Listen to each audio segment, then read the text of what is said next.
Broadcasting from Silicon Valley, California, this is Conversations with Jennylyn. Thank you for watching Conversations with Jennylyn. Today, I have a special guest for us, another fantastic, beautiful woman. And she's not only beautiful on the outside, as you can see, but she's also beautiful on the inside. And she was the second Miss Universe in the history of Trinidad and Tobago, a title she won in 1998. She's also a co-executive producer and a host at the Caribbean's Next Top Model. And I feel so lucky to be sitting across from her today. Her name is Wendy Fitzwilliam. Wendy, thank you for carving out the time from your busy day to join Conversations with Jennylyn, and welcome. Jennylyn, thank you so much for having me. I'm really honored to be chatting with you today. So Wendy, you are a Miss Universe, and that is a title that so many young women would love to have, and so many young women groom and prepare themselves to win this title. And I would imagine during the competition, you were up against how many other women? Oh yes, in total 85 of us, so I had 84 competitors. Wow, and you won. That is fantastic. Thank you. How did you feel when you won? Oh, I mean, I was really excited. I felt that I was having a lot of fun throughout the competition up to the last question. And I think that's only when it hit me that, my gosh, you could actually win this thing, when it was just down to the three of us. So I was extremely nervous at that point, and way too much was going through my head for a final question at Miss Universe in front of an audience of 2 billion people. Do you remember what it was? Oh, my final question, I will never forget. What was it? What was your final question? It's question? so relevant today still, Jennylyn. My final question was, a woman has been sleeping for the past 20 years. What will you say to her has changed about the world? So very nervously, I responded by saying I would tell her about the advances we have made in technology and how dramatically communication has changed. And we're able now to communicate with each other in real time and see each other across the planet, because I won in 1998, right after the internet had blown up internationally.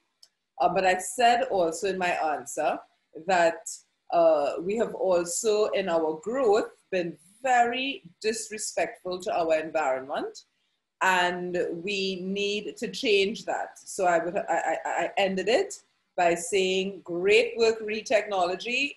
We human beings have done a really poor job re our environment. And isn't it wild that that response is still rather relevant today, 22 years later? Even more so, but you know what blows my mind are the people that deny this. They say there's no global warming. Which is insane. You cannot live anywhere in the world now and not be aware of how dramatically human beings have impacted our environment, even in the most simple ways. You know what I mean? From our pollution of the planet, the plastics that are washing into our waterways, making their way into the oceans.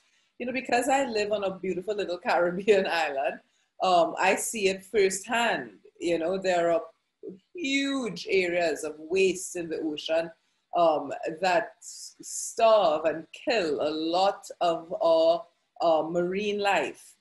So we see it on, you know, the beautiful fish, etc., washing up on some of our beaches. You know, that used to happen occasionally when I was a child, because of course, being raised on an island and having a father who loved boats, we would spend a lot of time on the water. And, you know, I do the same thing now with my son, of course, and I see the change. And I think anywhere you live, if you are like you and you live in Northern California, it's almost impossible, you know, again, not to recognize that something is wildly different that is not natural, you know? Arguing with the evidence. I mean, it's everywhere.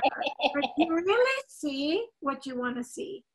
And what Yeah. you don't want to see, you will continue to remain And that's oblivious. the thing, you know, God in his infinite wisdom gave human beings the ability, unlike many other animals in the animal kingdom, to reason. And the flip side of the ability to reason is to justify the most unreasonable actions. Exactly. Exactly. Well said. Wendy, you were given a platform and an opportunity to make a dramatic difference in the lives of women. Do you feel during your reign as Miss Universe you were able to accomplish that? And if you didn't, why not? Well, Miss Universe is one of the best temporary jobs on planet Earth. I always say, you know, it's a great opportunity. And why? Because you become very well known. You travel the planet for being you, really. You know, it's not like being an actress or a singer or a politician even. You know, when my prime minister goes to Switzerland for a meeting, he goes to that meeting and he's out to the next one. You know, usually, unless she takes time off to enjoy and vacation as well, when Beyonce goes on a world tour, you know, she's in a location, does a sound check, does some interviews, performs and leaves. The universe really provides a young woman the opportunity by just being herself to do a couple of things. Set an example by just being, and also shed light on anything she firmly believes in. Now, I won Miss Universe as a grandma compared to many others. Most title holders win at the age of, say, 18 to 20. I was 25 when I won Miss Universe. So I was like the grand dame of Miss Universe, and also finally a law student. So I think the maturity that I brought to my year served me well, not only during that year, but subsequently. One of the most impactful things I was able to do, and the UN recognized it, so it took that work from Trinidad and Tobago and made it global, was my work in HIV and AIDS, which at the time was very taboo. If you were living with HIV, because particularly for us in the Caribbean, and even in America, it was more a sexually transmitted disease than an intravenous drug use disease, as it was in a lot of Europe. The sexual connotation meant that a lot of people in authority didn't want to deal with it. HIV was seen and AIDS was seen as something for bad people who did naughty sexual things. Pre-Miss Universe, pre-me even winning Miss Trinidad and Tobago, I was involved in a home here for children living with HIV who had been orphaned as a result of the disease. And like kids, they were just lovely. I fell in love with them. I spent a lot of time with them. Because it was so taboo, I didn't want Trinidadians to know, because I was a relatively well-known model here before I won Miss Trinidad and Tobago. I didn't want Trinidadians to know that I was going to this home, because it would have meant a change in the lifestyle of the kids who were, one or two of them were in school, there were other homes around, and it was just a regular home, a regular residence. So even the people around this home didn't know that it was a home for children living with HIV. A lot of people thought it was just a home for orphaned children. And Trinidad's lone paparazzi, Jennylyn, saw me going into that facility, and he found out what it is. So we made a deal, because he showed up a couple of times after and caught pictures of me going in. And then I saw him at an event, and he said, I know what that home is about, you know, Wendy. I'm going to have to let Trinidad and Tobago know, because recognizing that it was a valuable story. And I made a deal with him. I said, you know, Andre, promise me you will not publish these photographs and what the home is about, because it will compromise the kids. But he said to me, but if you win Miss Universe, you know we have to put the story out there. Of course, I took that deal. It was a 1 in 85 chance of me winning. You know. I was like, sure, yes, of course. And then I won, and of course, the photographs were published almost immediately. Within a few days of me winning Miss Universe, I wasn't even in Trinidad. I was in Hawaii at the time the story ran. But that could have been very ugly, and it turned into something absolutely beautiful. Why A did lot you think of it would cooperation. compromise the kids?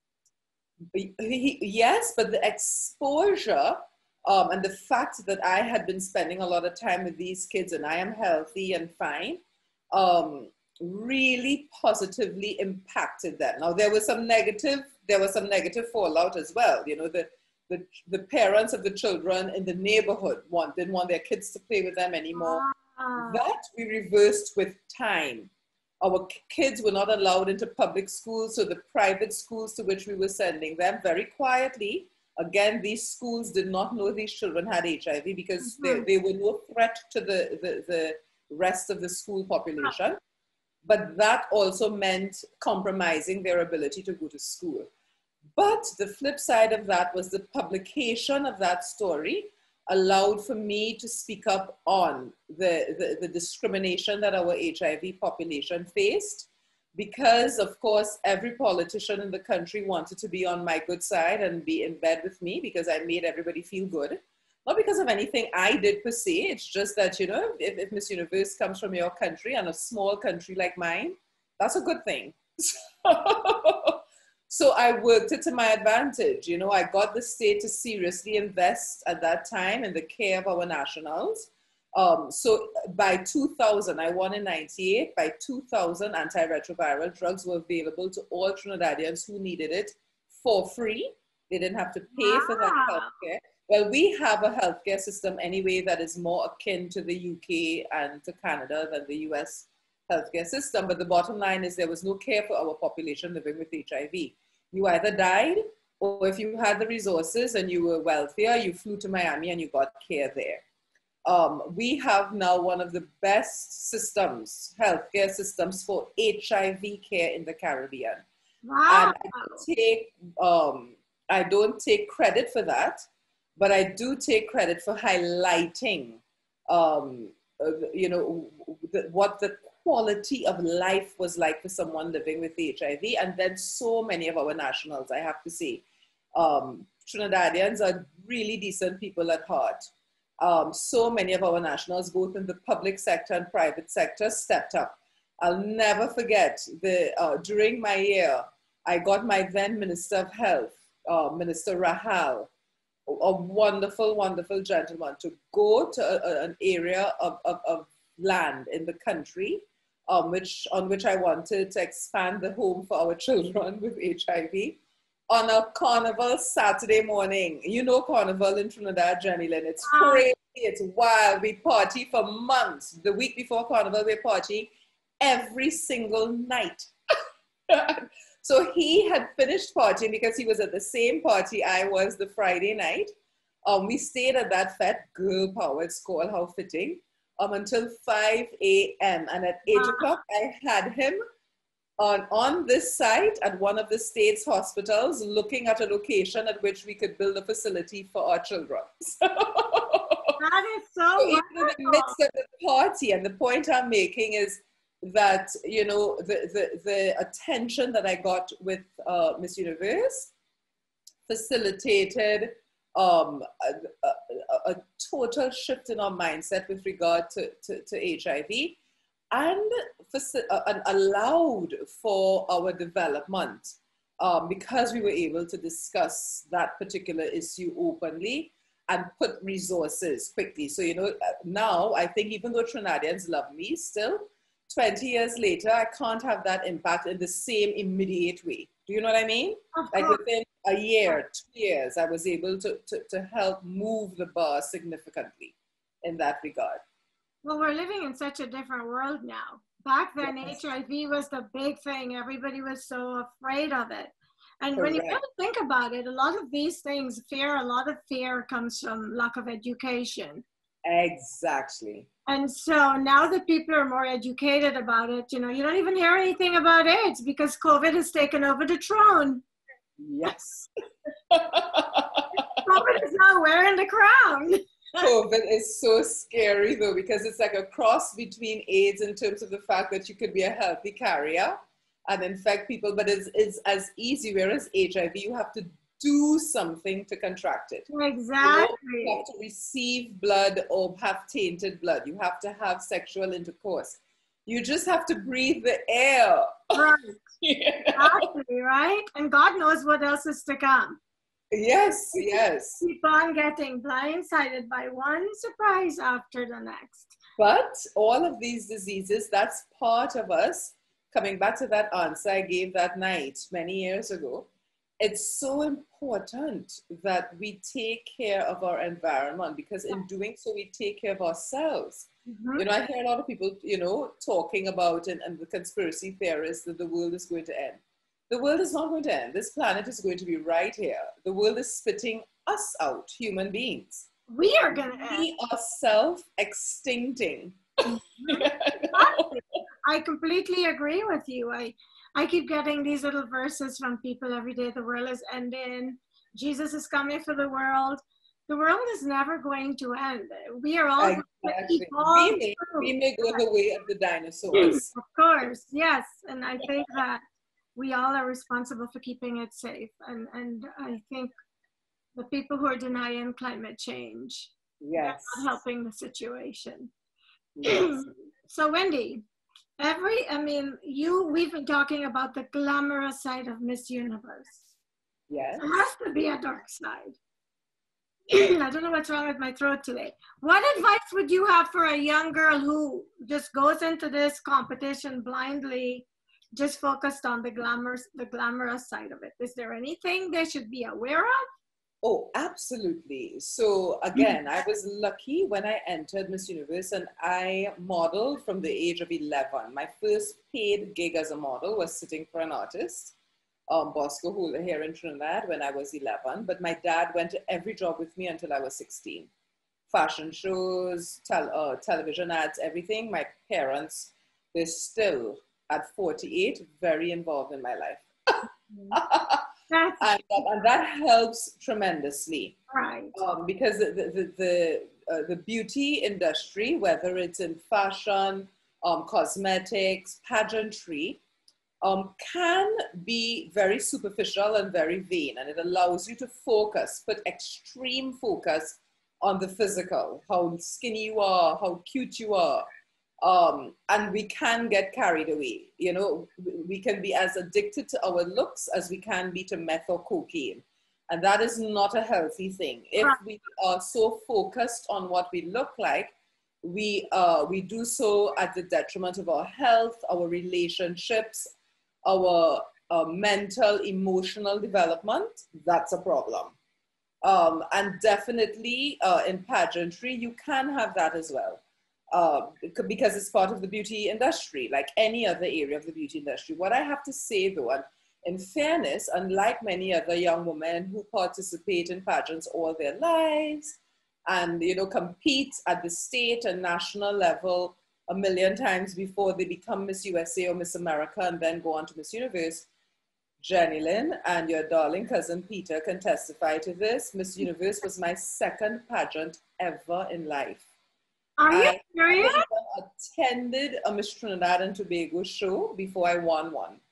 I entered Miss Trinidad and Tobago because of darling Peter. He submitted my photographs to the national director. And based on my photographs, she chose me to be a finalist. We don't have like the many layers of competition that you would have in a big country like the United States or India or Venezuela. And I was a law student, so I was used to arguing cases that I knew nothing about. Because I was not a lawyer, I was a law student. And moot court as a law student could be the scariest thing on the planet. Real judges we bring in from all over the Caribbean to test us, to test the student attorneys. Of course, we don't have a full grasp of the law like we should. We're just learning the procedures, etc. So that helped in terms of dealing with media. I had dealt with a little bit of media as Miss Trinidad and Tobago and even as a model before, so I'd done 1 or 2 fun interviews, but nothing on the scale of a Miss USA or Miss Venezuela or Miss India, nothing. So I get to Miss Universe. I am like, you know, sort of like sleeping on the plane from Texas to Honolulu. And I wake up and all the Latin American delegates on the flight over with me are fabulous, sashes on, full makeup. They look gorgeous. And I look like exactly what I was. But You have to look for like 4 hours, you know? But I'm a quick study, and I figured out very quickly the tremendous opportunity that Miss Universe is. When I got into Miss Trinidad and Tobago, when Peter told me the competition would be in Hawaii, I was like, oh yes, sign me up. That's a great thing to do before I become a lawyer. Yes. Practicing law full time. But once I got into it and I recognized the opportunity, I decided, win or lose, I'm going to make this work for me. So good for you. As most title holders at the universe level, particularly, a lot of people don't realize there's a lot more camaraderie than cattiness amongst the women competing at Miss Universe. And why? Because you're representing your country. So like I became good friends with Miss Japan, Nana, in my year. Now, if you were Miss Japan, the prize package for Miss Japan was actually more spectacular than the prize package for Miss Universe. You know, you got not only all the bells and whistles, fabulous jewelry from this one and that one, and all the clothing you could wear from all the top designers of Europe and Asia. You also got a TV deal to host a television show. So Miss Japan, winning Miss Japan in my time gave you a career in media and entertainment. Same thing, most Miss Indias go on to phenomenal careers as actresses, etc. If you win Miss Universe as Miss India, it's definitely a notch up. You don't have to do auditions, scripts come to you. If you are Miss Japan though, you are set. I was like, Nana, why you want to win this competition? You actually have a better deal as Miss Japan. Would you want to give this up to your runner-up? Because I was, again, a granny. I was a student attorney. I had already had a degree in law by the time I was competing. So I've still maintained friendships with a lot of the young women. My roommate was Miss South Africa, the first Indian, as an Indian South African to win Miss South Africa. Karishni Naika, we still keep in touch. Miss USA is still my friend. And several others, you know. Occasionally I'll hear from Miss India out of the blue. We really do, and but people don't realize that it's a wonderful club for young women, really. You know, you create a global network. Did Miss Japan, did she rank? Was she amongst the last 10 finalists? No, Miss Japan did not make it to the top 10 at Miss Universe that year. She was featured in several of the videos. They did a lovely piece on Pearl Harbor with her and Miss USA. But no, she didn't. She went back and has a fabulous life in Japan. That's great though. At least she still, you know, is managing to do something successfully with the opportunity. I must say that my cousin Peter, who entered you in the competition, has always had a flair for fashion, and he's a great designer. So when I heard that he entered you in the competition, I'm like, that's my cousin. She's gonna win because she's got Peter beside her, and I'm sure Peter picked her because he knew she was a winner. And you were. Yes, as a matter of fact, Peter is like my brother. I don't have a brother. I have one sister whom I love to death, and Pete is my brother. I've known him since high school, since he opened his first shop in Trinidad. And during the 90s, most of our Miss Trinidad and Tobago's, and I dare say even early 2000s, up until about 2010, were friends of Peter Elias. And if you look at our history in the competition, we had our first Miss Universe winner in 1977 with Janelle Commission. We have done well, but never as well as during our time that Peter was involved in the competition. In the 90s, I think we made top 10 as a little country of 1.3 million people, 6 times, you know, out of a field never less than 85 delegates, between 85 and 95 delegates every single year. And that has a lot to do with Peter's eye. And not only his eye for choosing raw talent, but his ability to develop talent. Miss Universe, a lot of people don't appreciate, it's a full-time job, and it's not merely looking cute. You know, I was a Goodwill ambassador for the United Nations and ushered in several other young women in that capacity after me.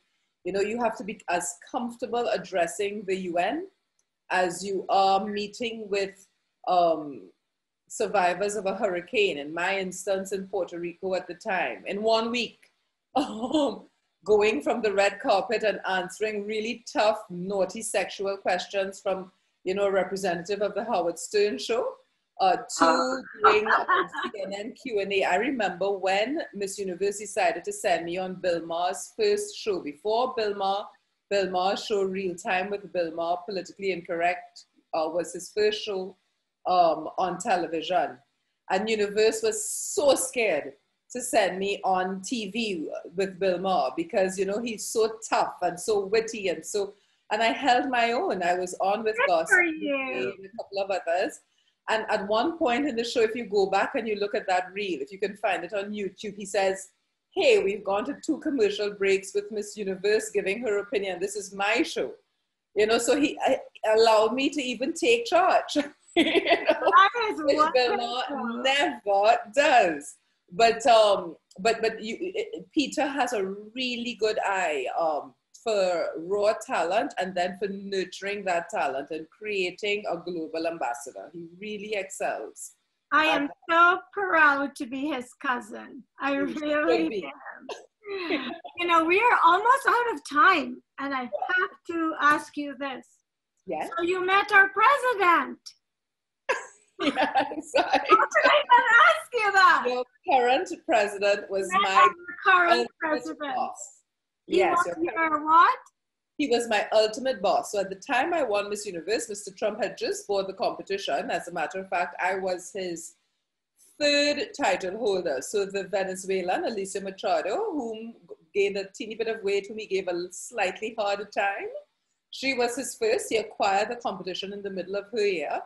And then a beautiful Hawaiian American, Brooke Lee, was his 2nd title holder, and I was his 3rd. You know, and Mr. Trump was wonderful, honestly, during my year. And even after, he would always make sure that, you know, the company used me in various events, for various events, activities. When Miss Universe did their beauty book in 2006, you know, he made sure that I was included in that, as did the team at Miss Universe. So I think the culture of the company very much rubbed off on him. And when he's for you, he's 120% for you. When he's not, as I think the world has seen, he is 120% not. I live in the United States. I was going to ask you a question that I'm probably going to get shot for. But don't you think he was better in that arena than he is running the United States? Just asking. I think, honestly, Jennylyn, it would be hard to say not. If we are honest with ourselves, yes, you know, as he did in politics, his greatest strength is the ability to read human beings and choose and use that to his advantage. So in business, I think he has done that over the years. I think sometimes when we are overly confident, we miss our shortcomings. Unfortunately, he has a complete blind side when it comes to his inabilities. And all human beings have inabilities. None of us are God. I love that. You couldn't put it, I couldn't put it better myself. And unfortunately, the proof is in the pudding. This is not your opinion or my opinion. Exactly. In January of this year, an American passport was gold. You can go almost anywhere on the planet without a visa. I think as of today, there may be 35 countries that passport is accepted without any hesitation. You know, so the fact that running a country is so multifaceted, it is very different from running a business, from the perspective that it is not only the interest of those at the top and everybody else supporting those at the top that has to be taken into consideration. And because everybody in the country does not want the same things out of life. So when people are part of a business, as a shareholder, as a manager, as even a factory floor worker, you are there usually for a commercial objective. As a factory floor worker, you are there to get a check and take care of your family. As a senior executive, you want to rise through the ranks, make more money generally. The faster your business grows, the more you make. As a shareholder, it's all about a return on your investment. But in a country, you have people who genuinely love helping others, who are fine with making what is the median wage, provided they can take care of themselves in their old age, they can get their children through school in a healthy manner. But their joy, the rush that a shareholder will get from from their shares going up by 20%, is the same rush a fireman may get from saving a family. I know this because my father was a fireman. You know, my mother was a teacher. My mother retired 3 times, Jennylyn, at the legal age in our country when she worked with the state at 60, and then she went into teaching at private schools. And even now at 83, she still nurtures children because it's her joy. So the rush Mr. Trump would get from making a few extra dollars, from turning over a business, flipping something and making $100 million, my mother gets from one of her students coming back to her years later with their family to show off, or inviting her to their birthday party, or to show her that they're a grandmom now and their kids just graduated from university. So I think that understanding, I hope that Americans get that in choosing a president. It is so much more than making money. Money is of no value if your quality of life sucks. What you're saying resonates with me 1,000%. I'm in total agreement. And we are out of time. But although it wasn't my intention just to make this about your Miss Universe title, it's so, you know, so many young women are very eager and enthusiastic about it. I just wanted to ask you those questions for anyone watching this segment. So before we wrap, I want to give you the chance to leave everyone with a message. What will that be? Oh, thank you. And you know, I would say to your audience that we do live in rather challenging times. I think as human beings, we've proven that we are phenomenally talented. It is time for us now to use that talent to help each other. Everyone take care of one another. We'll solve the world's problems. I love it. I always say, if I can make a difference in one life, it was worth the fact that I woke up that day. And the reason I do this show, it's not an ABC, NBC, CNN show, but I am hoping, I do have followers, that the people I'm speaking with are having some impact on someone's life for the better. And then it's worth your time and my time to do this. Absolutely. Wendy, it was my pleasure and privilege to share this time with you. You were a great interview, as I imagined you would have been. And I'm hoping we could do some more segments down the road on different topics at your convenience. And I thank you so much again for taking the time. Jennylyn, thank you for having me. I would love to at any time. Wonderful. And thank you for watching Conversations with Jennylyn. When a conversation is all you need to be inspired. And I know Wendy has inspired you. And I will see you next time. Thank you.